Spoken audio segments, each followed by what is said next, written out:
Hello, everyone. Welcome to Don't Be Ridiculous, episode 16, Sweet 16 up in here.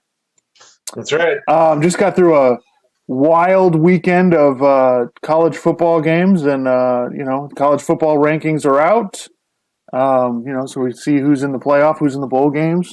It's a typical NFL Sunday. We're getting near the stretch run. And so it's getting down to, you can't be screwing around and losing games because, you'll be out of the playoffs. Exactly right. So put it this way. We're still at the point in the season where there's a bunch of teams who can talk themselves into, hey, we still got a shot. It's kind of interesting. They were saying on the Red Zone today, 25 teams have at least 5 wins. Yeah. So it's everybody's kind of smack dab in the middle. But yeah. All right. So leading off, you had a worst take of the week for this week. So it all folds into basically it's about the Lincoln Riley, Brian Kelly leaving. Lincoln Riley leaving Oklahoma for USC and Brian Kelly leaving Notre Dame for LSU. Basically, I'll preface it this way. Don't hate the player, hate the game. Okay? So when people get mad at these coaches for leaving, there's so many different ways to go with this, but essentially, look at it this way. Because of the early signing period, okay, which is basically like a week after the last game, a week or two after the last game of the regular season. December 15th. Yeah, right, exactly.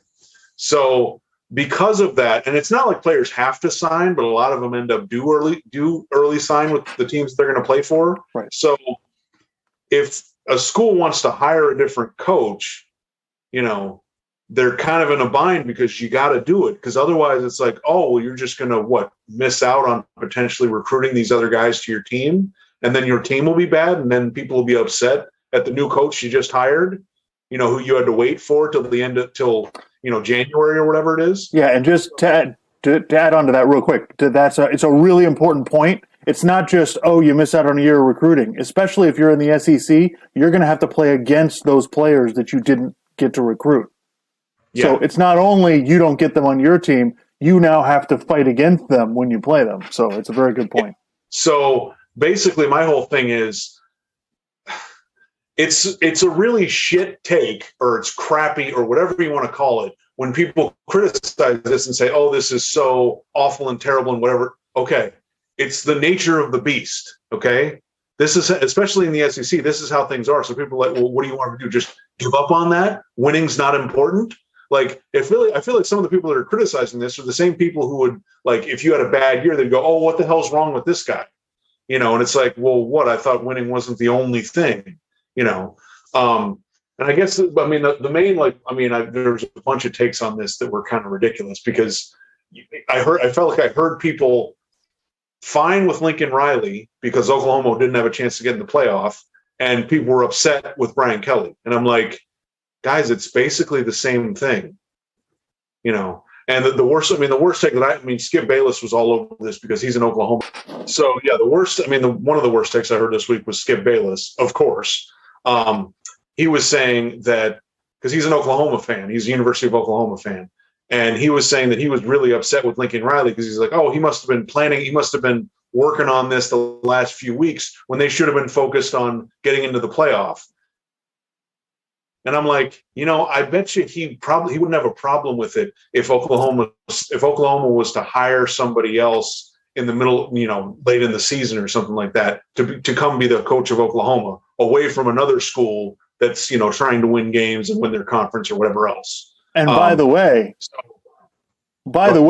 you don't think Skip Bayless was talking to Fox before he left ESPN? Yes, exactly. By the way, that's how this works. That's how jobs, the job that I have now, okay, the place I was at before, okay, it's so funny because the way that they frame this, it's like, oh, well, you're supposed to be focused on this. Okay, the job that I have now, but when I got when I found out about it, I was in a meeting, okay, and then there was a break in the meeting, and I walk out of the meeting, and I'm checking my email on my phone, and I get an email about something. Like, oh, okay. I start reading about this recruiter emailed me. I'm like, oh, okay, this is kind of interesting. So I go somewhere in a private little, tiny little conference room or whatever. I go in there and I call the people and I start talking to them about it and figuring out what the deal is. I send them my info, and then like for the next week or two, I'm communicating with them while I'm at my job, doing different stuff. So that's kind of the way this works, guys. I don't understand. It's like, it's not like you're not there trying to win, but and then people are like, well, why would you be looking somewhere else? It's like, you're not supposed to be ambitious at all. I don't understand. Like, isn't that, people are ambitious, especially college football coaches. It's like, they may not be thinking of another opportunity, but when another school calls you, like LSU, that has that amount of resources and that commitment to winning like they do, what, you're just not going to take the call? And people are like, oh, but you're in the middle of the season. Well, first of all, that's not the coach's fault. The NCAA created the early signing period. So what the hell do you want people to do? I totally get it about the staying there through the end of the season. I kind of agree with that. And maybe college football should have some sort of tampering or no contact period or something like that. I don't know. I mean, maybe you should change the rules a little bit, but look, they're in this situation and it's like, what do you want them to do? I mean, and the other thing is, I think the players know the school, they understand what's going on, especially you got the transfer portal now. So if you're unhappy, you can just fucking leave. If you commit to a school, you can fucking decommit to the school and go somewhere else. That's what's been happening with Lincoln Riley with USC. There's some players that were like, oh, I'm committed here, and then they decommit. They go, no, I'm going to go to USC with Lincoln Riley. So, and I don't have a problem with that. So change. Joel Klatt was talking about this, and in fact, he interviewed Lincoln Riley the day after they announced that he was going to be the coach at USC, and they were talking about it. And Lincoln Riley was even like, yeah,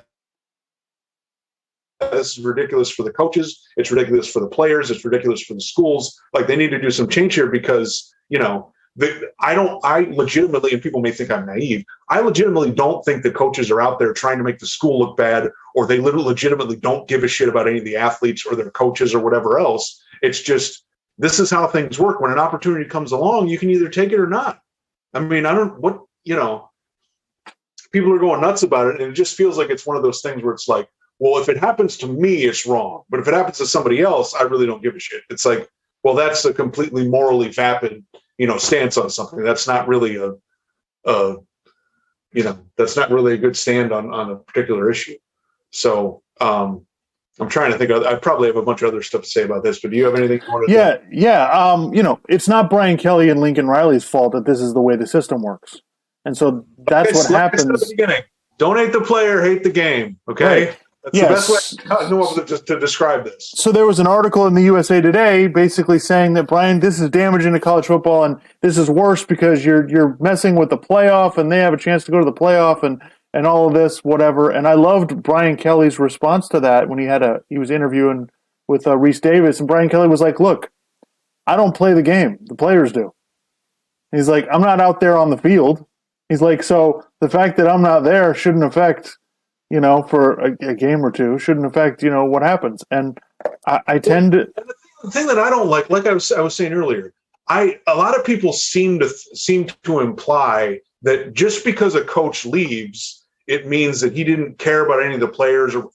I don't think that that's true. Maybe I'm naive. I think that, Brian Kelly will probably have relationships with some of his former Notre Dame players for a long time, and probably some of his coaches, and probably even some people people at Notre Dame.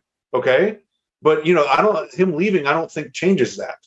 So, and then, I read that article by Dan Wolken at USA Today. It was totally, you're ruining the sanctity of the college football playoff. Look, sanctity is not really a word that I associate with college athletics. I don't know about you. Okay.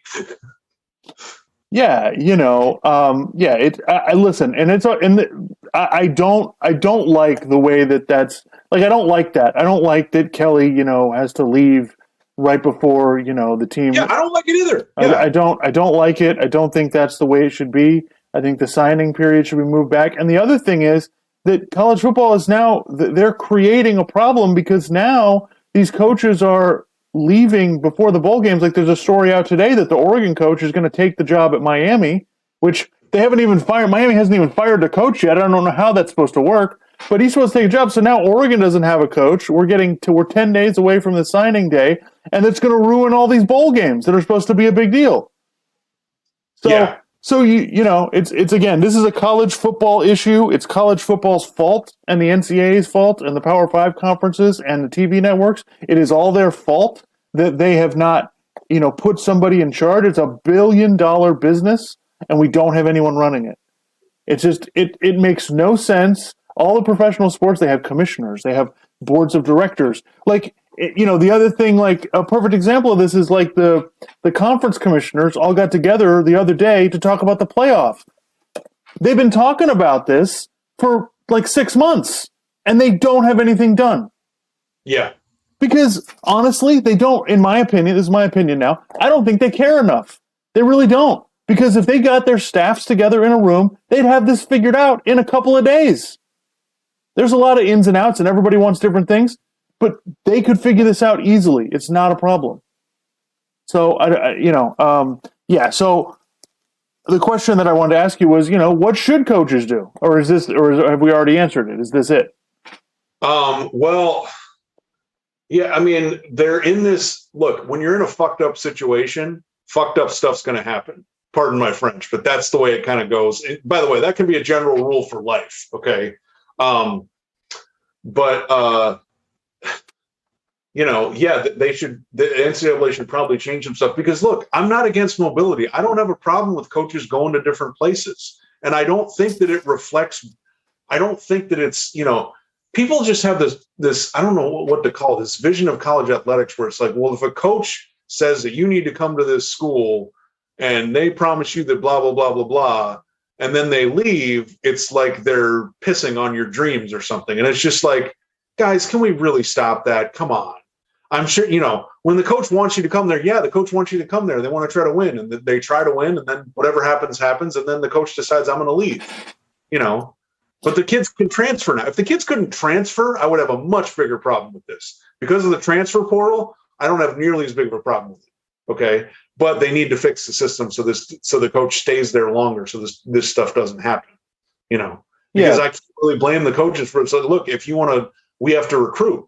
So it's like, what, you're just going to give up on that? Like especially in the SEC, like you can't, like, you know, if there's 4 or 5 players you miss out on recruiting, then, you know, they're competing against you and they're kicking your ass in November. So, you know, and especially at a school like LSU, like you can't do that. If you have a bad year, they'll kick your ass to the curb immediately.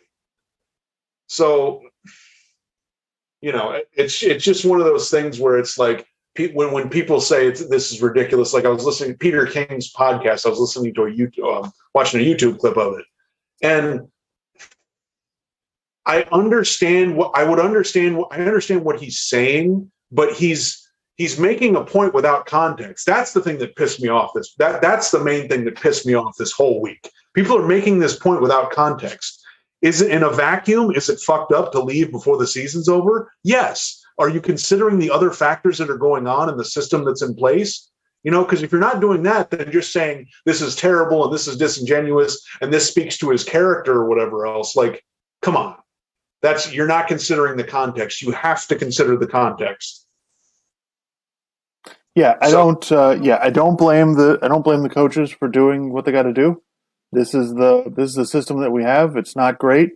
But spare me on the sanctity of college football and the amateurism thing. If you're still stuck in 1984, then I'm not interested in what you have to say. I just feel like some of the people that are criticizing this are not watching the sport. Because, For instance, they're talking about Notre Dame, and they're like, well, why does he have to go to LSU?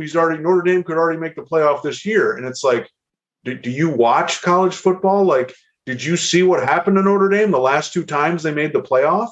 Like, you know, have you seen the way they've played this year? Have you seen the other teams before, you know, the playoff's been decided now, but have you seen the other teams they would potentially be playing against? Yeah. Sorry about that, folks. Had some technical difficulties there. On my end. You know, good old internet, you know. Yeah, I guess let's kind of put a bow on the whole coaching thing. I mean, yeah, don't hate the player, hate the game.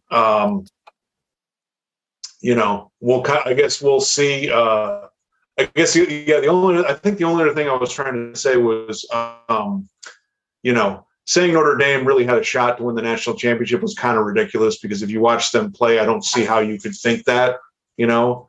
And if you don't understand that it's LSU is very different from Notre Dame when it comes to how much they care about football, how much money they're going to spend on it, including their coaches, how hardcore the fans are and how much they expect to win, you know, especially when you're competing with Nick Saban every year. So if you don't realize how things are totally different, either you're stupid and you're just not paying attention enough, or you really just don't watch college football. So you really don't know what the hell you're talking about. So I guess that's kind of we'll wrap that up there. Yeah. And just to put context on it. Okay. LSU, the last 3 coaches they have had have won the national championship, and 2 out of those 3 are unemployed. Okay. So you don't even have to be that great of a coach to win at LSU. Ed Orgeron is certainly not regarded as a great coach, and Les Miles is highly questionable. So and Notre Dame, because of the academic standards, you can't get as many of the kind of players that you need to compete with Bama and Ohio State and Georgia and LSU and Clemson and whatever else. You really can't. Hey, Clark's dog knows exactly when to make a bunch of noise. Very, very talented. Yeah. So anyway, how do you feel about the coaching hires? I mean, let's just start with Lincoln Riley to USC. What were your initial thoughts, and what's your overall feeling on it? I mean, he was 55-10 at Oklahoma. He made a couple college football playoff appearances. A couple quarterbacks won the Heisman. It seems like he can really coach. He's really just got to recruit out there, because they've been, people have been coming to California and just stealing everybody. Like Alabama's had a bunch of California quarterbacks and whatever else. So if he can do that, and then, from what I've heard, he's got to rebuild the offensive line and get some defensive players. If he can recruit out there, they can be pretty good. And he's got a much easier path to getting to the college football playoff. And people can whine all they want. Oh, you pussy, you're not going to the SEC. Dude, do you understand how hard it is to get out of the SEC and get into the playoff, much less win the playoff? Like, come on. It's not going to, if he wins a national championship, it's not going to mean anything less. It means he's got a national championship. Okay. So it seems like it's a good hire. It seems like they've been kind of screwing around the last several years. They made a bunch of different hires that haven't worked since they had Pete Carroll there. So, hopefully, I think it would be great for college football for them to be good again, because then college football isn't as focused on the South, So that one, and then let's see. Yeah, LSU. I agree with you on USC. I think USC is a sleeping giant. I think that it probably won't take too long to get them back. literally next year, I would think there'd be a significant improvement, and then the year after that, it's like, okay, are you guys going to win the Pac-12 or what? Yeah. I think that recruiting base is incredible. Just to run down, okay, Alabama, Ohio State, Clemson, Iowa, Georgia, all their quarterbacks are from California. Yeah. So and there've already been decommits from other places that are going to end up from California that are going to go to USC.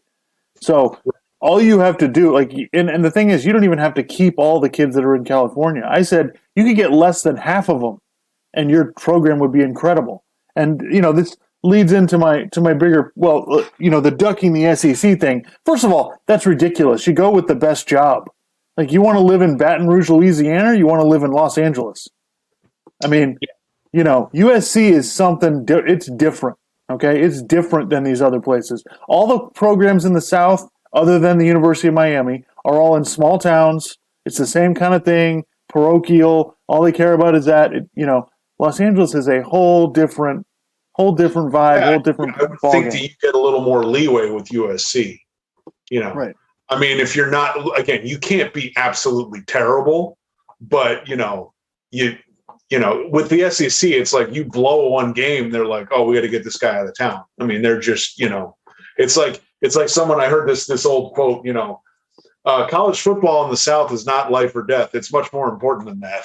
So I mean, it's literally that summarizes it. Right. It's exactly right. People don't understand who aren't from the South. They don't get it. Like to say it matters more here is absolutely true. Beyond your wildest dreams. People fans of Ohio State and Michigan are probably like, oh yeah, we care a lot. It's like, you do, but not as much as the SEC. Nope. It's a different level. It's a different level. So yeah, I think it's ridiculous. I think he could go out there and everybody, like, I think it's, and I'm hearing a lot of SEC. I do probably listen to some SEC based sports talk stuff, and they're getting a little high and mighty. I gotta say, the SEC people are getting a little bit, well, you'll never be us, and if you don't win here, it doesn't count, and all this nonsense. I think people are forgetting, because I realize that people that are, under 20, 25 and under, they don't remember what it was like when Pete Carroll was at USC. Yeah, they were getting not just the quarterbacks and the receivers, offensive linemen, defensive linemen. I don't know if anybody remembers what USC's defense was like. Okay, They had NFL players all over the place. Troy Polamalu, Ray Malaluga, Brian Cushing. They had just coming out of their ears. Okay, and every time they played an SEC school, they beat their butt. So I don't want to. I'm tired of this SEC is high and mighty. Just knock it off. If Lincoln Riley gets it rolling there, you're going to be in severe trouble. Yeah, but that's that's what it comes down to. In college football recruiting, it's upfront. Do you get the big guys, the guys that get the quarterback? That's what always matters at the end of the day. Right. So that's it. Can he get those guys? I know Lincoln Riley can get quarterbacks and receivers and running backs. That's not a problem. Right. I understand that. He's got to get the defense, and he's got to get the big guys up front. That's what it'll come down to. He's going to have a serious problem. Yeah. What do you think about Brian Kelly to LSU? Brian Kelly can obviously coach. I mean, and you and I were talking about this. People need to understand. Like, remember what it was like before Brian Kelly got there? I mean, it was a mess. Yeah. Okay. He can because you can't. You can only get maybe a couple guys on your team that are going to make it to the NFL. I mean, you can only get a couple fives because they're not going to qualify because it's hard to get into Notre Dame, unlike some of these other state schools in the SEC. So, by the way, not saying you can't get a great education at these different places in the SEC, but whatever. But yeah, it's really difficult to do that. The fact that he got them to the playoff twice and almost got them there a third time and this was supposed to be a rebuilding year for Notre Dame. So he can the funny thing is the people at Notre Dame, like, you guys are going to be, I mean, you guys are going to realize how the other half lives, because they just hired the defensive coordinator. I don't know why the hell they did that, why they're rushing around doing that. Just wait. You probably could have gotten Luke Fickell from Cincinnati, who probably really, really wanted that job. And I mean, he's done a really good job at Cincinnati from what I'm hearing about them. Their defensive scheme and some other stuff they're doing is pretty damn good. So he's recruited some good players at Cincinnati. It's Cincinnati. So we'll get to Marcus Freeman in a minute, but first, for Brian Kelly to LSU, I mean, he can really coach. I mean, he's got to be able to recruit. That's kind of the main thing. You got to get the players in there to be able to do stuff. And then from there, it's kind of, you got to get into some of these big games, and you got to figure out a way to beat Saban and beat Georgia and beat, these other teams. Well, and the other thing you're exactly right, Brian. First of all, Brian Kelly is a really good coach, and most, the general sentiment is that we're undervaluing how good he is. Yeah. Okay. And the evidence of that is that you think you can just bring in a first-year defensive coordinator as your head coach, and you think you can replace Brian Kelly with that. Okay. That's not going to work. Right. So Notre Dame, Ohio State, Michigan, LSU, those schools all have the same problem. Okay. They all think they're better than they are. Okay. Notre Dame, the people at Notre Dame think, oh, we're going to be national championship contenders from now on, as if that's who we are. Okay? From when Lou Holtz left Notre Dame to now, that is not who you are. Okay? They messed the last couple of years with Lou Holtz. Yep. And then it was basically from there, it was like they went to these different guys, and then they got Charlie Weiss, who was clearly not a college coach, So, yeah, I don't. Yeah. Brian Kelly was getting guys from the South. Kyle Hamilton is going to go probably top 5, top 10 in the draft from Atlanta. Okay? He was getting defensive linemen from the South. Notre Dame doesn't get those guys. So I think Brian Kelly to LSU is a home run. I know it wasn't LSU's first choice. They wanted Mel Tucker. They wanted Lincoln Riley. I understand that. But to me, LSU is like, and then you hear people talk about the fit. Well, as if you have to be from there. Well, I hate to point this out. Orgeron was from there, and Yeah, Ed Orgeron was from there. It didn't really work out. Les Miles is from Ohio. Nick Saban is from West Virginia. They won national championships. So fit doesn't matter. Can you recruit? Right. It's basically like recruiting is like being a salesman. I mean, can you sell stuff? Because you can either sell stuff or you can't. If you can't sell stuff, fine. But if you can sell stuff, you can pretty much probably sell stuff anywhere. And there's a lot of extra stuff you have to deal with at Notre Dame with the boosters, the administration, all of that stuff. There's going to be stuff like that at LSU, but it's not the same as Notre Dame. Yeah, because Notre Dame just has this, I don't know what you want to call it, an aura or something about it, and it makes people nuts. I don't know. Yeah, so the thing is, like, if Notre Dame's expectations are we're going to be like Brian Kelly made us for this whole time, no. You take Brian Kelly out, you're an average football program. Okay? I mean, I hate to, break that to you. But yeah, I think LSU is in for a treat, and LSU is ready to win next year. They almost beat Alabama this season with half their players out.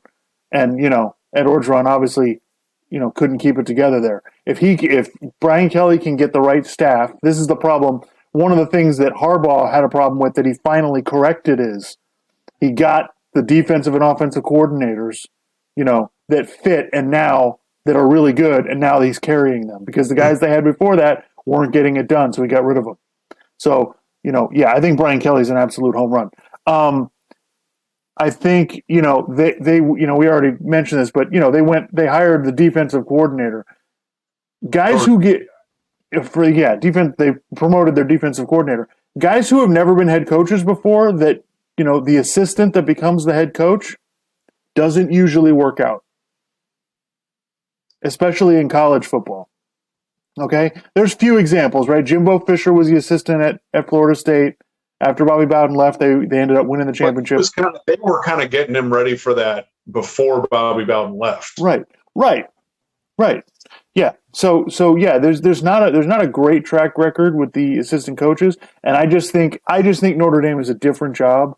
You have to have been a head coach. At least Brian Kelly was Brian Kelly was a head coach for 20 years before he took the Notre Dame job. Yeah. It's a different. What I don't understand is, you're I understand. Basically, the only reason from what I was listening to Joel Klatt on the radio earlier this week, and he was saying that the only reason he thinks they hired him is because they were concerned they might get into the playoff, and they didn't want to look. They wanted to look stable for the playoff committee, for the college football playoff committee. Which, okay, just name him an interim coach. Just have him ready for that, and then if that doesn't work out, then you go look for somebody else. Like, I don't understand. They made, in my opinion, they made this decision out of fear, right? Yeah. They were afraid of losing Marcus Freeman. They didn't want that to happen. They were afraid of losing him and then not being able to get Luke Fickell. And like I said, with the recruiting period, there's pressure to get it done now, instead of taking a longer view. But the problem is, I just feel like, I will be really fascinated to see where we are 3 years from now. What is the status 3 years from now? Is Notre Dame unhappy with going 8-4, and are they going to can their coach? And is Brian Kelly winning enough at LSU? Because those two things could go volatile anytime now. So, listen, I'm all in on the USC thing. I think it's great, and I really want, part of me really wants USC to be good.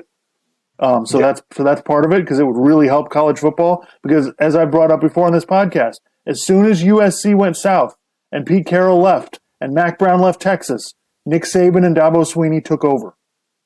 Yeah. Okay? So if we want more parity and we want more years like this, we need USC to pick it up. Yeah. So the other thing is, looks like there's all kinds of stuff. I don't know if it's official yet, but the Oregon coach. Venables might be the coach at Oklahoma. Right. Brett Venables is going to Oklahoma. Mario Cristobal from Oregon may be going to the University of Miami. which really confuses me because Miami currently has a coach. So I'm Yeah, not I think sure. that can happen. I'm not sure how that's going. But anyway, yeah. So that it just enlightens my point about this college football. You know what? Just a quick anecdote about something like that. So my first job, I was writing a newsletter for college athletics, and so I interviewed a bunch of different people, and I did site visits where I would go to an athletic department and spend the day with the athletic director, and I talk about different stuff and see kind of what they do on a daily basis. So because I was in South Florida, I mean I was limited to where I could go. So I went to Florida International University, and I met the AD at the time.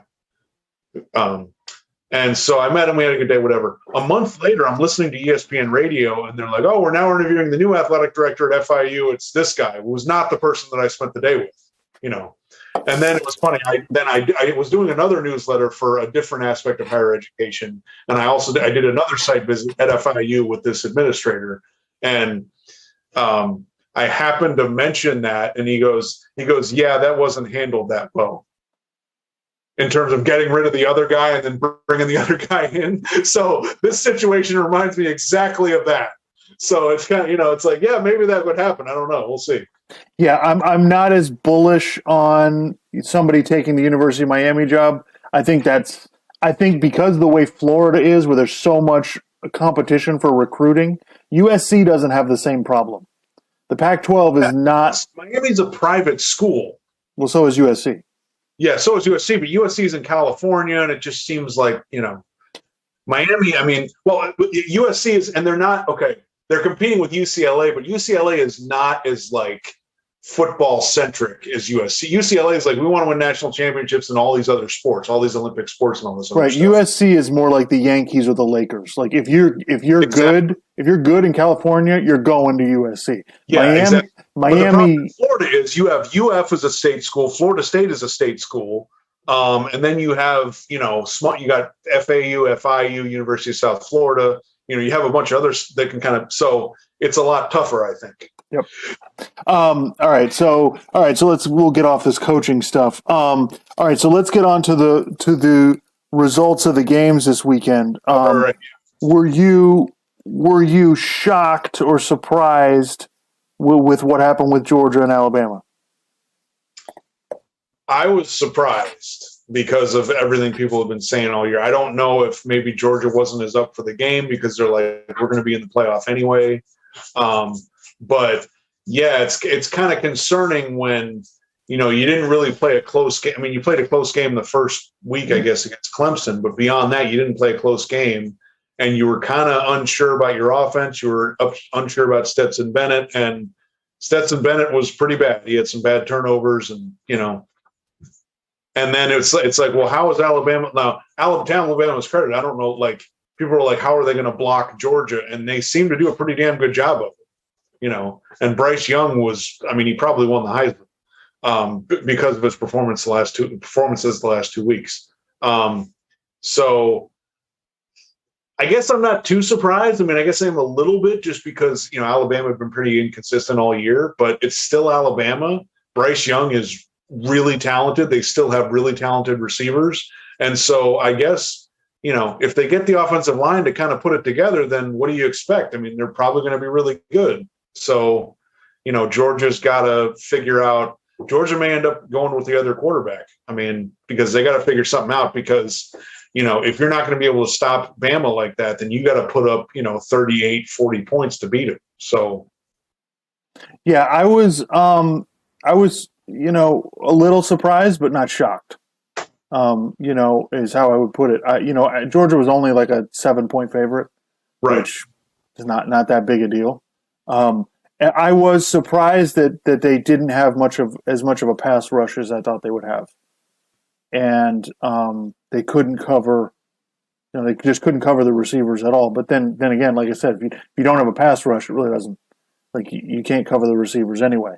So yeah, I thought that Alabama was fantastic. They obviously got up for the game because everyone was telling them that they were, I think Georgia has some issues, and they have to. I said before the game, like if Alabama scores more than 24, they'll win the game. Because I feel like Georgia can get 24. They can get to 24 points with their offense, but they're not going to get a whole lot more than that. They don't have this kind of explosive. They don't have any 5-star wide receivers like they've had in the past. It's not that kind of team. So I thought Alabama played their butts off. It was weird to see them look so inept against Auburn, and then put everything together against. They went from their seat. I mean, literally, it's like they're down 10-3. They're backed way up, and it's like your season's going to be over if you lose this game. And Bryce Young, I mean, talk about snatching victory from the jaws of defeat. I mean, like I said, he probably won the Heisman with his performance in that game and then against Georgia. So yeah, I wasn't that shocked, but I mean, it was kind of like, wow, they turned it around. So yeah, I thought Georgia's defense would give them a hard time, but I think we've reached this point in college football. Like it doesn't matter how good your defense is. One of these great offenses is going to score. You're not going to be able to contain these. You have receivers like that when you have a quarterback who can hang in the pocket or just move a little bit and then make the kind of throws that Bryce Young was making. Like, yeah, it's really difficult for your defense to stop them. Yeah. Yeah. So, what did you think about any thoughts on the other games? I mean, everybody else kind of looked. I wanted to get to was, I mean, Oklahoma State looked like crap against Baylor. And I mean, we were like, it was fun because we're both, I was watching the game and I called you after Baylor went for that stupid fucking 4th down. So they're up. It's the second half. They're up 21-6. They're in control of the game. Oklahoma State is struggling, to get anything on offense. And Baylor is like, they have a 4th and 1, but they're they're inside their 40, and they go for it. They don't get it. And of course, Oklahoma State goes down and scores a touchdown. It's like, what the hell are you doing? Like, there was no reason to go for it there. And then after the game, the coach fucking doubled down. He goes, well, that's the kind of team we're aggressive. It's like, you fucking idiot. I mean, you're lucky you won the game. You won the game by like 1 freaking yard. But I mean, what the hell? There was no reason to go for that. And they didn't score in the second half. Yeah. Like Oklahoma State's defense shut them down. Yeah. So, when you're in control of the game, and it's 4th and short in your own territory, what the hell are you doing? Don't give them any sort of momentum. I mean, they're pretty damn lucky that Oklahoma State didn't end up winning the game. So, yeah, I thought, obviously, everybody else looked pretty good. Cincinnati won in a blowout. Michigan pretty much won in a blowout. I thought that I wasn't really surprised by any of the other results. I think it just kind of, watching these games, it just kind of like this year has been so up and down in college football. And I feel like yesterday we got back to normal. Georgia and Alabama will be playing each other in a rematch in the championship game, and we all need to just buckle up for it. And I think there are some things Georgia can do to mitigate some stuff. I think they can play better, and I think they can. And it's not like they got blown out, So I think they can, they may be able to turn this a little bit. We'll see how it goes. All right. So thoughts on the semifinal games we're going to get. So we got Georgia against Cincinnati in the Cotton Bowl, and Michigan against Georgia in the Orange Bowl. Well, I guess let's just see if Cincinnati can avoid getting, embarrassed. Put it that way. If they can make it any sort of a game, then I think that's kind of an accomplishment. And that would also be good for other teams outside of the Power 5 conferences to, kind of prove that they can compete. But I don't know. I don't have really high hopes for it. So I think Cincinnati could be competitive for a half. And then I think that's kind of what I feel like maybe they can do it for a little bit, but then they'll just end up getting run over. I mean, it'll just, they won't be able to hack it for 4 quarters. But then again, from what we've seen from Alabama this year, what if they come in and kind of don't? That's the thing. Yeah, right. Exactly. You know, so we'll see. But I think even if they do that, they'll correct it at halftime and come out in the second half and light it up. Right. The Georgia Michigan game. I mean, I think there's going to be an overreaction to Georgia losing that game, as if Georgia isn't any good, and I think that's foolish.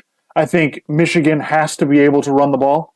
That's the only way. That's how their offense works. They cannot do what Alabama basically. I mean, they ran the ball somewhat, but they went after them, throwing the ball, and that was what they were going to do. We're going to live and die with Bryce Young, and that's what they decided. Michigan can't play that way. Don't get me wrong, I like Cade McNamara a lot. I think Harbaugh finally has a quarterback who can do what Harbaugh needs him to do, but I don't think they can win throwing the ball. I think George. I feel like against Alabama, like you got to have kind of a dynamic offense now to keep up with them, because it's just, especially to deal with Alabama's defense, you got to have. I mean, because who have they struggled with? Okay, Alabama struggled with Deshaun Watson 2 years in a row, and then they struggled with Trevor Lawrence.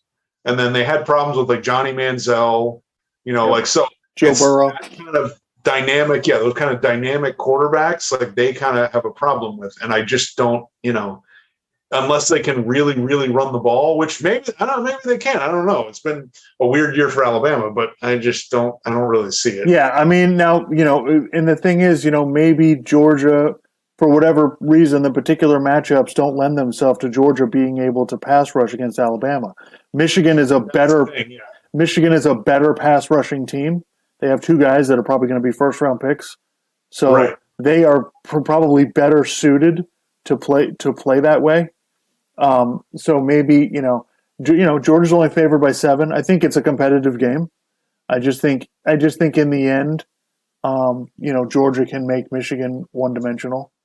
And, I know everybody, there's a thought out there, obviously, well, Michigan, look what they did to Ohio State. Well, most teams could run the ball on Ohio State. The reason they lost both those games is because Oregon and Michigan ran the ball all over them. And also, Michigan played that game. Michigan-Ohio State was a driving snowstorm.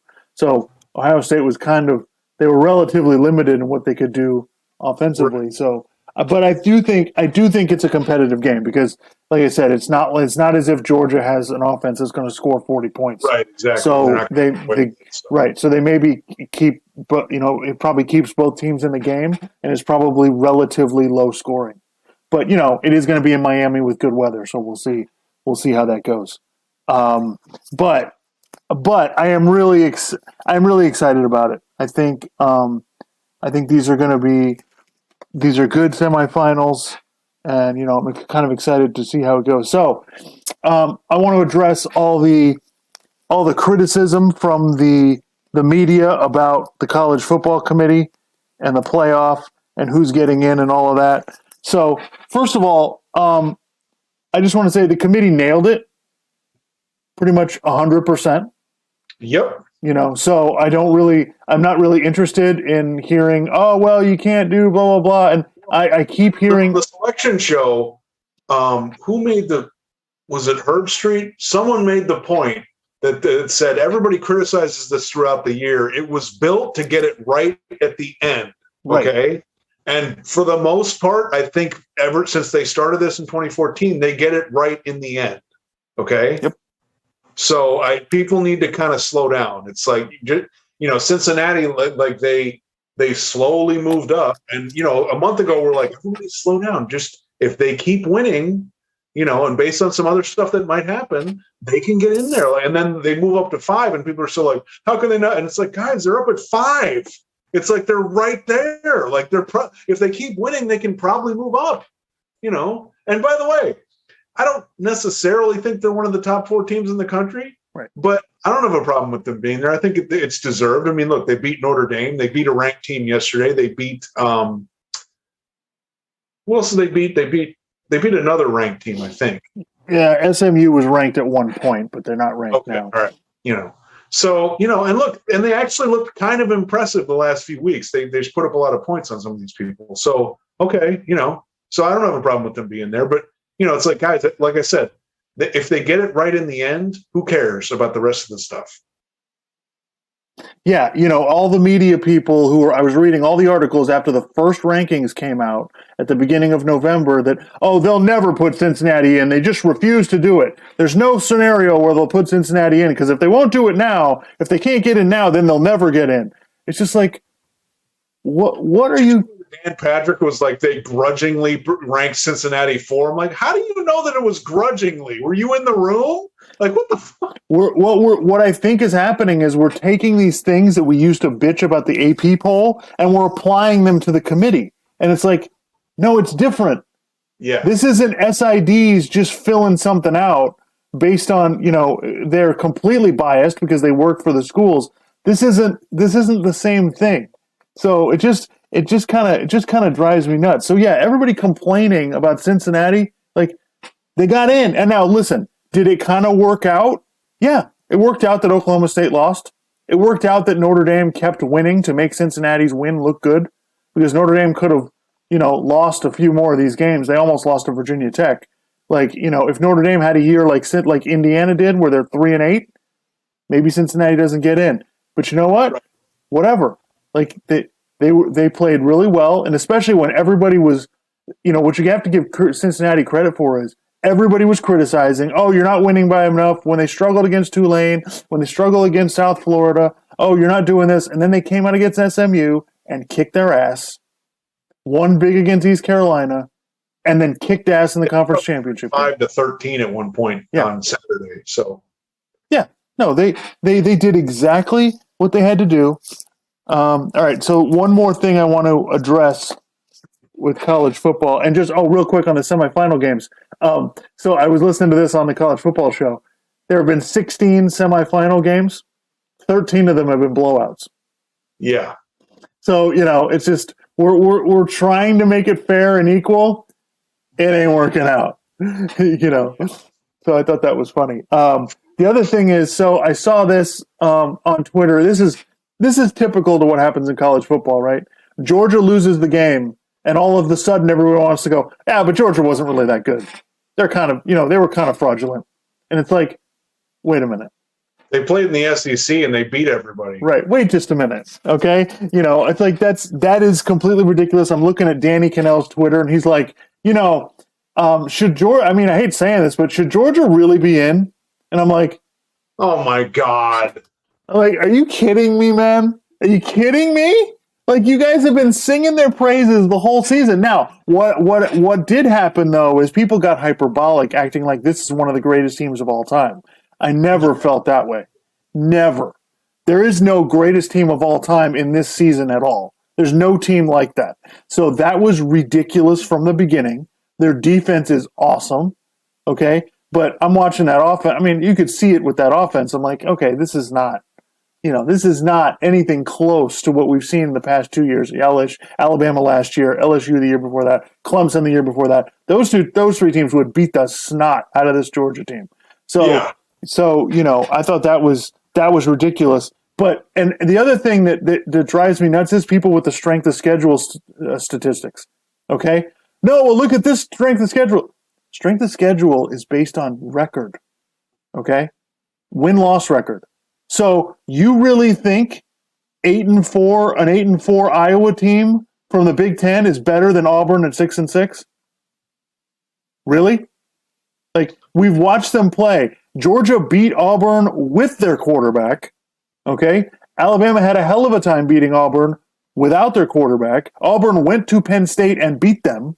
Yeah. Okay? So this is nonsense about, the strength of schedule is this. First of all, and your strength of schedule can jump or go down 50 spots based on one game. Yeah. So stop with this. Oh, they don't Georgia strength of schedule. Well, they didn't play anybody. They weren't tested the whole season and blah, blah, blah. Yeah, because they were better than all those teams.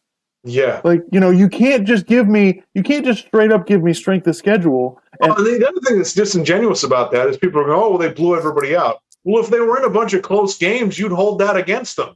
You'd be like, oh my God, well, they're not good enough. They can't, what? Yeah, damn right. They dominated every team. And we're going to act like because these SEC teams are 7-5 and 6-6, well, they didn't beat anybody, blah, blah, blah. That is complete nonsense. Watch the SEC dominate in bowl games like they always do. Okay, I forget who's playing. There's a couple games where an SEC team is playing a Big Ten team or something like that, and it's it's just it blows my mind the overreaction to Georgia wasn't really that good to begin with. That's complete bullshit. Georgia's really good. Okay, and to tell me they haven't played anybody, no, they just haven't played Alabama. I don't know if you've noticed, they've won 6 out of the last 15 and championships or whatever it is. Like, they're really fucking good. That's why nobody beats them. So anyway, so I think it's I'm really excited to see these games, and we may be going to the Orange Bowl, so we will definitely let you know.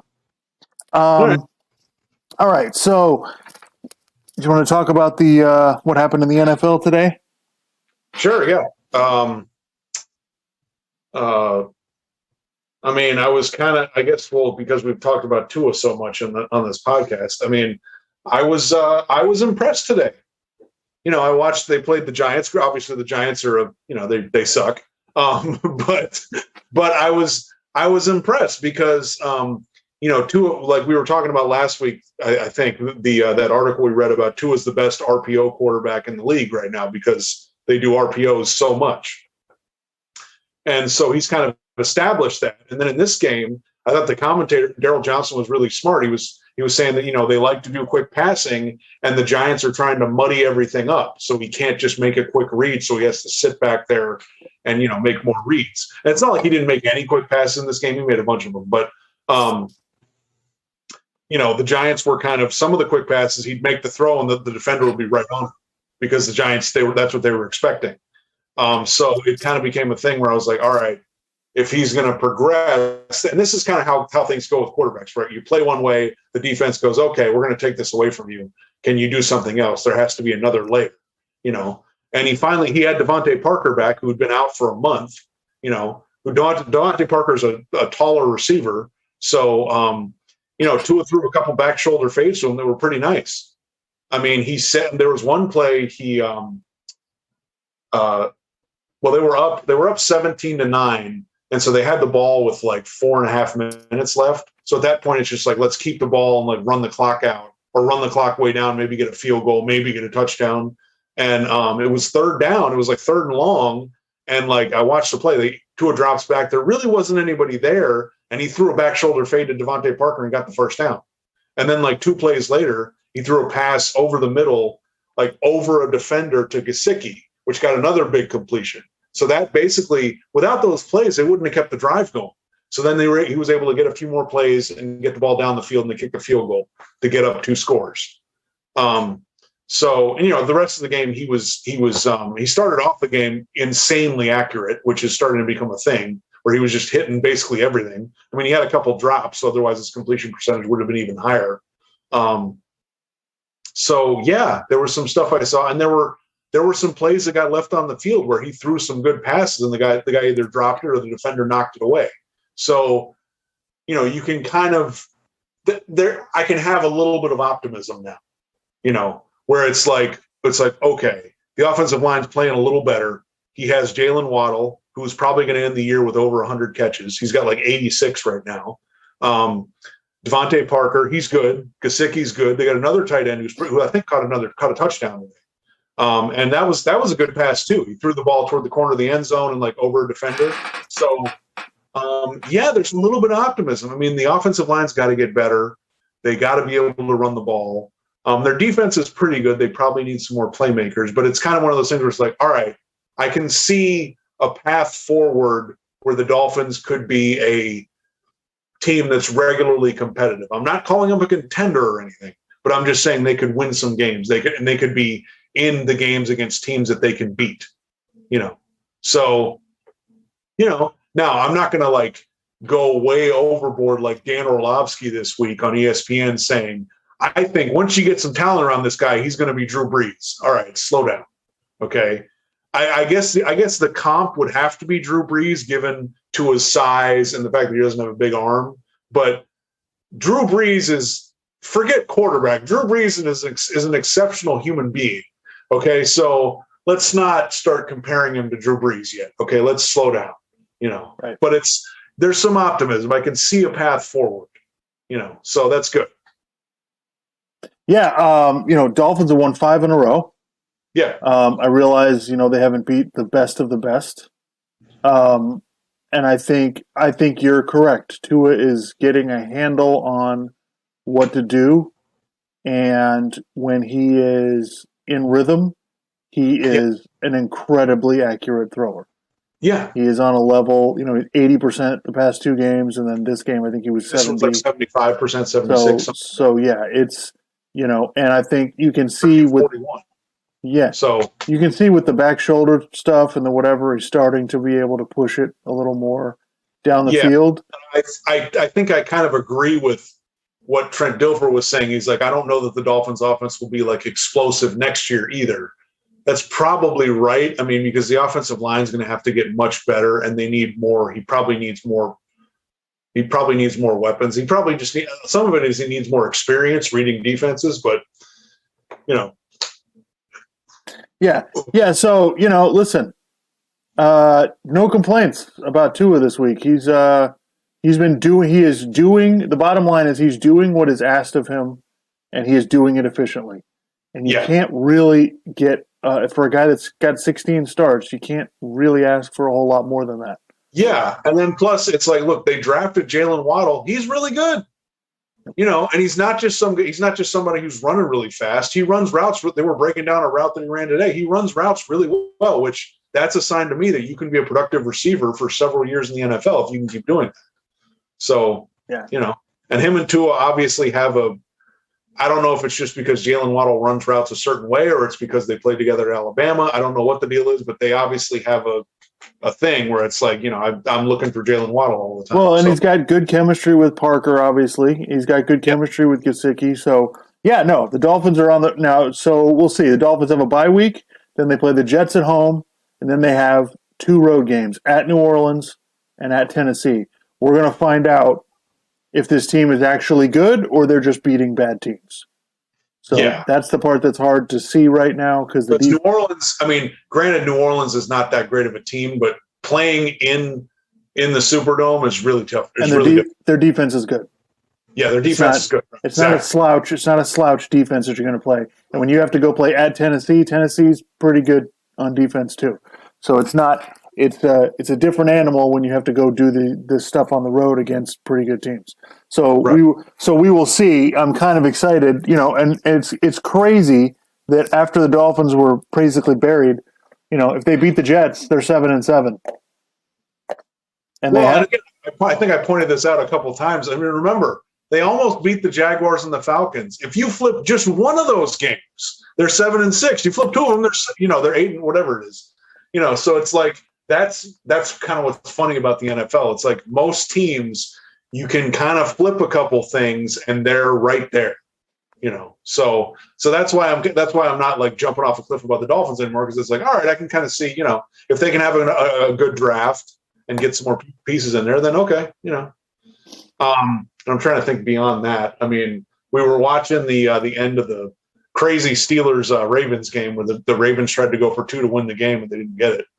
So, which, by the way, we're on the board with going for it in that situation. Okay, we're not anti going for it on 4th down. I don't have a problem with that because, I just boil it down to you got one play to win the game, right? And if you feel good about the play that you've got, you've worked on it enough. I'm fine with that. We're against going for it on 4th down, deep in your own territory, in a situation where it just doesn't make sense. Yeah. Yeah, like when you got a 15-point lead in the second half, and you have decent field position, so you can punt and pin them deep when they haven't been able to drive the ball at all. How about you just punt the damn ball? Yeah. Anyway, all right. So these are some other thoughts I have. I mean, the Cardinals won. I think the Cardinals are back. 10-2. Yep, they look really good. I mean that. I think that race for the number 1 seed in both conferences is going to be really fascinating because the Packers have the wins over Arizona and the Rams. So the Packers kind of have the inside track if they can, finish out their schedule pretty strong. And the difference between Arizona having to go to Green Bay and Green Bay having to go to Arizona, Arizona obviously feels real comfortable in their dome. Yeah. And so that it could make it. Lambeau Field in January can get pretty fucking cold. Yeah. Yeah. So we'll see how that goes. And in the AFC, I think the battle between, now that the Ravens lost, the battle between Buffalo and the Patriots is going to be pretty fascinating. They play each other. Kansas City is right there too. They're 7-4. Yeah. So they're right there. The Chargers still have a shot at their division because they beat Kansas City one time and they're only one game behind. Not that I necessarily trust. I mean, I don't really know who the hell I trust in the AFC. I just think it's a mess. Yeah. I mean, I think I'm trying to remember the okay. So I was watching NFL Countdown on ESPN just before they did the college football selection show, and so if we had to rank 4 teams right now, who are the best 4 teams? 3 of them were in the NFC. It was the Packers, the Cardinals, the Bucks, and the Patriots. They put number 4. So 1 team from the AFC. So it's the NFC is clearly the class of the NFL. The teams in the NFC are way better than the AFC. So yeah. I watched. I caught some of that Bengals Chargers game. Just 2 of my favorite quarterbacks, Justin Herbert and Joe Burrow. I mean, Burrow played okay. He made too many mistakes for them to win that game, and the Chargers he threw 2 interceptions. They fumbled the ball twice. The Bengals had some major issues, but yeah, no, I'm watching that game. I'm like, boy, I hope this is the future of the league right here. Those 2 guys are studs.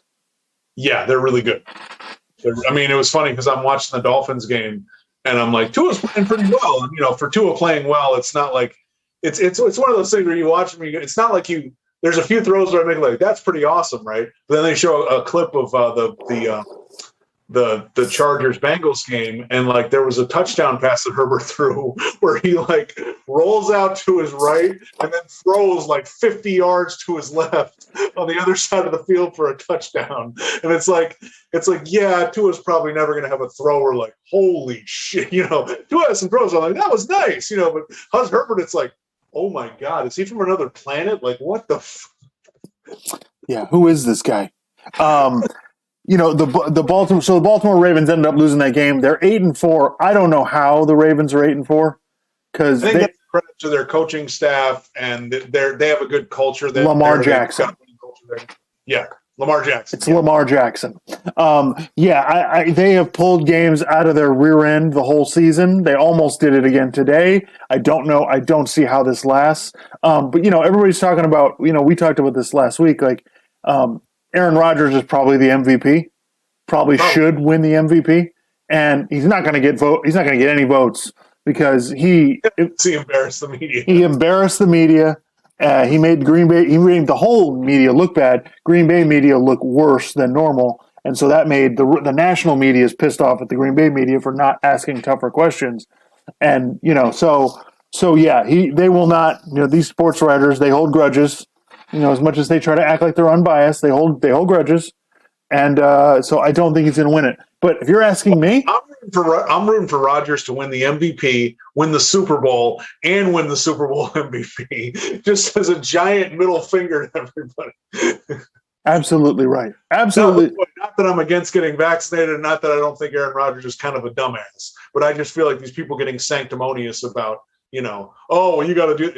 I just think that's kind of. Yeah. Aaron Rodgers is an asshole. There's no question about it. He's just an asshole. It's just the way it is. Okay. But it doesn't. Alex Rodriguez is an asshole. That doesn't mean he wasn't an unbelievable player. Alex Rodriguez is a bigger asshole. Okay. Right. We're not debating levels here, but they're in the same ballpark. I have no problem with it. But you're asking me? I think Lamar Jackson's the MVP because I don't think Baltimore's good at all. Yeah. I think Baltimore could be 4-8. I think he is carrying that thing. And if you watch that game against the Browns on Sunday night, which I hope you didn't, because it was absolutely travesty of a mockery of a sham. It was awful. awful. He's just throwing interceptions left and right. And what were you saying earlier, Clark? Like a blitz zero, he can't. Oh yeah, because again, remember this. I feel like this started against the Dolphins because the Dolphins kind of realized we don't have enough to. Our defensive line isn't able to get to the quarterback enough, so we're just going to start bringing pressure like crazy.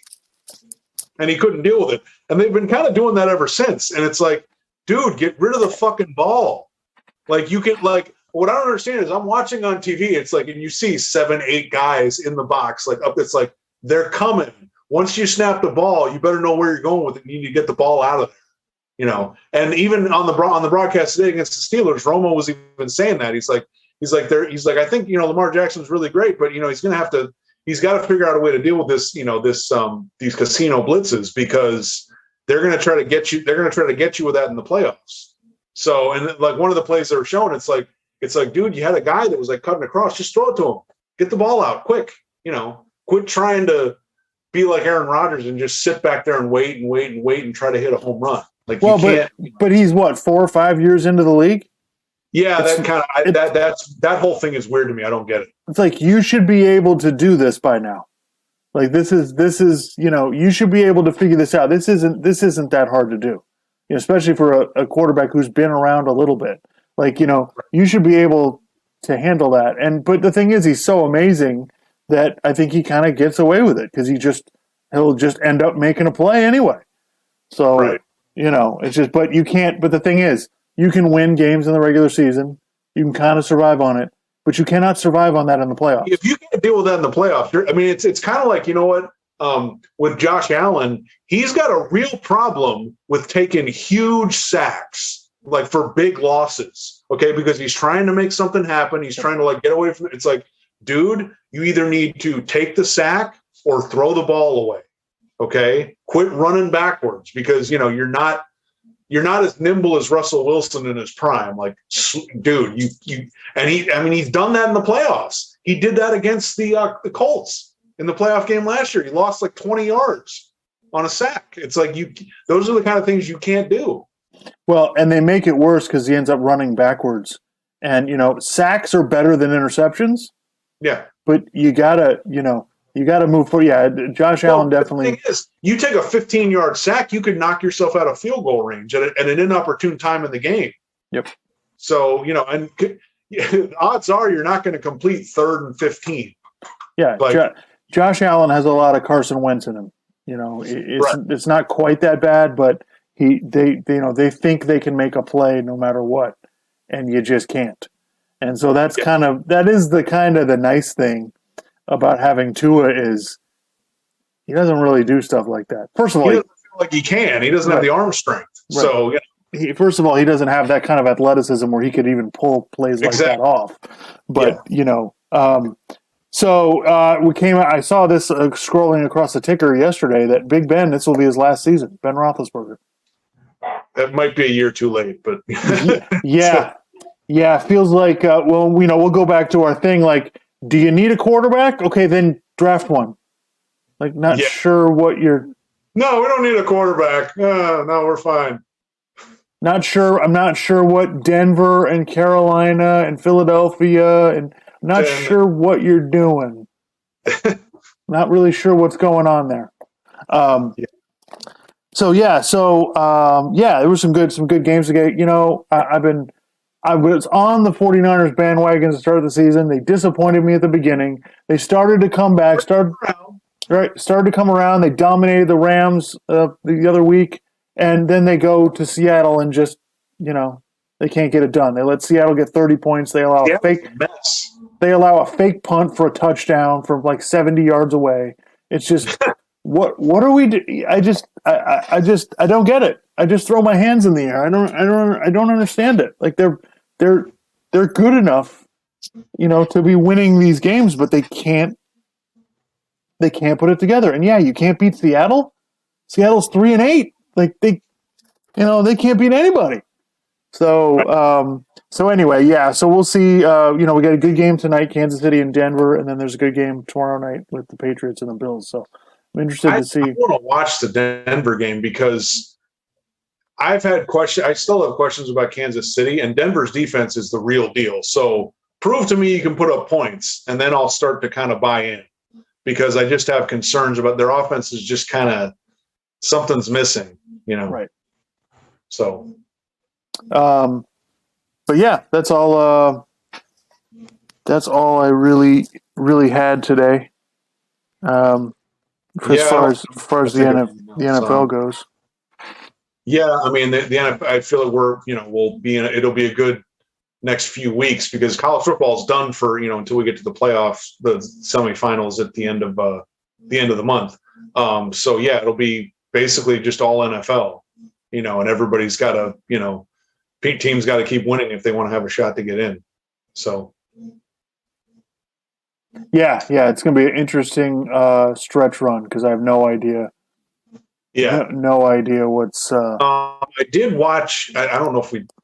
I don't think we talked about it now. I did watch the Warriors played the Suns twice. They played them on I think Wednesday, and then they played again on like Friday or Saturday. I can't remember. So they split it. Now Phoenix was playing a back-to-back in the second one, but I mean I watched the first half of Phoenix and Golden State, which first of all I want for Christmas is the Suns to play the Warriors in the playoffs. I don't care what round. I just want a 7-game series with those two teams. I don't care who wins. Just give me those two teams because that's a lot of fun because the Warriors, the ball's flying around. Steph's doing what he does. Devin Booker is, and it's cool because it kind of has everything, right? You got the Warriors hitting threes and moving the ball around, right? Then you got Phoenix. They have Ayton, who he's got a pretty damn good hook shot, and they can get. And one of the problems is the Warriors need James Wiseman because Ayton was just crushing him at the beginning of the game, and they didn't really have an answer for it. They need some size. You got Devin Booker hitting mid-range shots. He hits threes too. You got Chris Paul playing point guard, also hitting mid. Which, by the way, I don't think I've said this before, but watching Chris Paul create space to get a mid-range shot is awesome. That dude is, he's obviously a Hall of Famer. But just it's awesome watching him do all the dribbling between the legs and around, just all these different things that he does to create space to get a mid-range shot off. And he's obviously a really good shooter. So, yeah, if we could get that would be great. And people need to kind of slow down on the whole, this team's the best team in the league. It's like, guys, it's really too early. And the thing with Phoenix that you have to remember, people aren't thinking about this. Chris Paul will probably get hurt in the playoffs because he always does. It's not really his fault. He's just not that big of a guy. He's going to get hurt. He's going to get worn down by these bigger defenders. So I just kind of and also when Chris Paul leaves the court, the offense for Phoenix it's not that great. They need to figure out some way to deal with it. Now, they did address the fact that they don't have a backup for Ayton because they've got JaVale McGee now, which was really good. But I just worry about Chris Paul not being on the floor. And then last year against Milwaukee, they just put Drew Holiday on him. And what the hell do you want Chris Paul to do? Drew Holiday is a really good defender, and he's bigger than him. So it's just that's going to be really difficult. So, but yeah, I would love to see them in a 7-game series in the playoffs. Yeah, I'm always skeptical every year when people tell me, no, the East is going to be good this year. The East is pretty good, and the West is not. There's barely any. There's only 3 teams that are more than 2 games above 500. So it's anybody's game. Like Dallas has got Doncic has been injured. Denver's got guys injured. They lost Porter Jr. for the year. The Lakers have looked like a mess. The Clippers obviously they don't have it's it's kind of we were thinking when last season ended. Well, we don't know if Phoenix is going to maintain that status, but yeah, they're just better than most of these teams. So that's going to be the other thing that does bring me to and maybe we'll just close on this, but that does bring me to something I was thinking about this. LeBron's obviously he's been to the finals 10 times. He's won 4 titles. But the way that he's kind of gone about constructing a team, there's advantages and there's disadvantages. It's like everything else. There's advantages and disadvantages. But I do think there really is something to be said for continuity. And because LeBron's never really had that. You know, I mean, he was in Cleveland for 7 years the first time, and they just didn't know what the hell they were doing as far as building a team. And then he goes to Miami, and it was kind of clunky at first, and then they kind of made it work, you know, because they're just, you know, him and Dwayne Wade and Chris Bosh are really great players, and Spoelstra's a good coach, and they just kind of figured it out. But he's there for 4 years, and then he's in Cleveland for 4 years, and Cleveland, they just basically like, it's like, no, I don't want Andrew Wiggins, I want Kevin Love, and that was clunky like the whole time. And then they're like, well, you got to re-sign this guy and this guy and this guy. And it's like, this guy's old and past his prime. Why the hell do I want this guy? You know?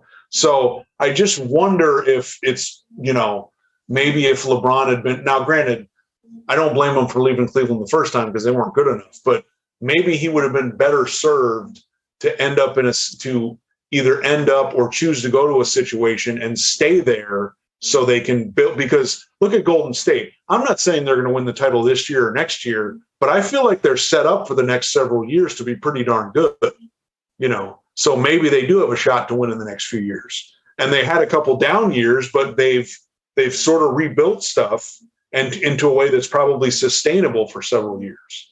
Whereas the Lakers, I mean, granted, LeBron's in year 19, so it probably doesn't matter anyway. But I mean, I felt like they kind of had a thing going, you know, and then they just decided, oh, let's just blow it up and we'll bring in Russell Westbrook and Carmelo Anthony and we'll get really old and, you know, we'll struggle with spacing in today's game, which kind of doesn't make any sense. So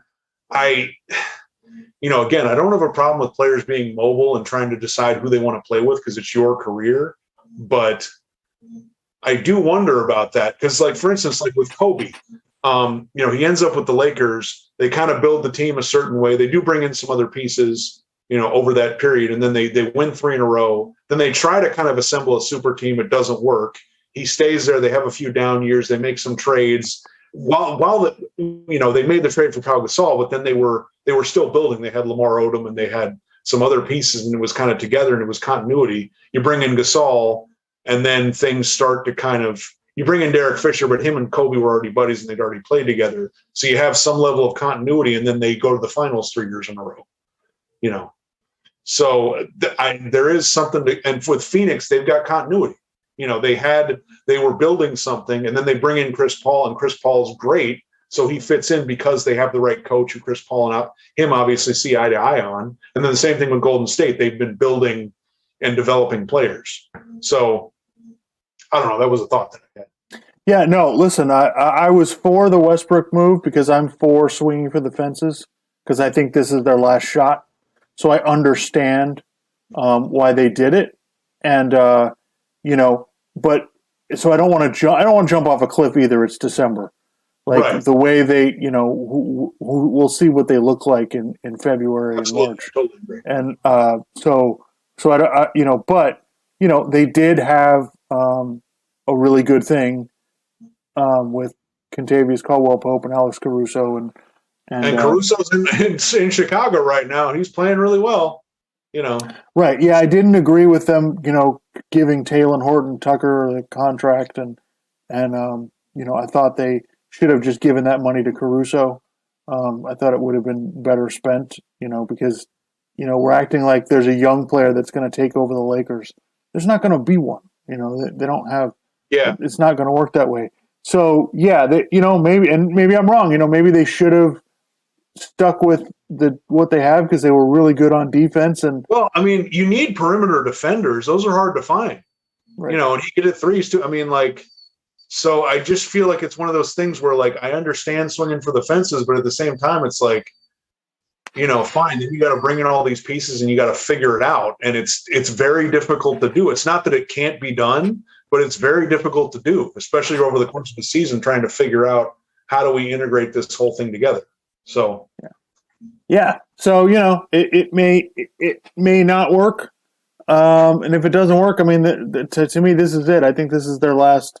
This is going to be the last hurrah. Last time I have a legit shot to win it. So it doesn't work out. You can't say they didn't try. That's true. Yeah. So, but we'll see. NBA it gets much more interesting when you get to All-Star break and trade deadline and all of that stuff. You know, it'll be which is still a couple months away. So. All right. Well, I guess we'll kind of close it on that then. Yep. Episode 16 in the books. Hope everybody enjoys it. We'll be transitioning to, this is the big, big end to college football. There's, these 2-3 weeks where college football is really a big deal. And then after that, it's basically non-existent. So, we'll be talking, mostly NFL. We'll try to get more involved in what's going on in the NBA. And, maybe I'll throw in some soccer here and there, because I do kind of, especially in the spring, I do kind of start following soccer a little bit. So maybe I'll do a 5-minute segment every week. World Cup is coming up in the summer. Yep, next year. Where, Qatar? Yeah. On the surface of the sun. On the surface of the sun. Yeah, exactly. Yep. All right, folks. Thanks for tuning in. All right.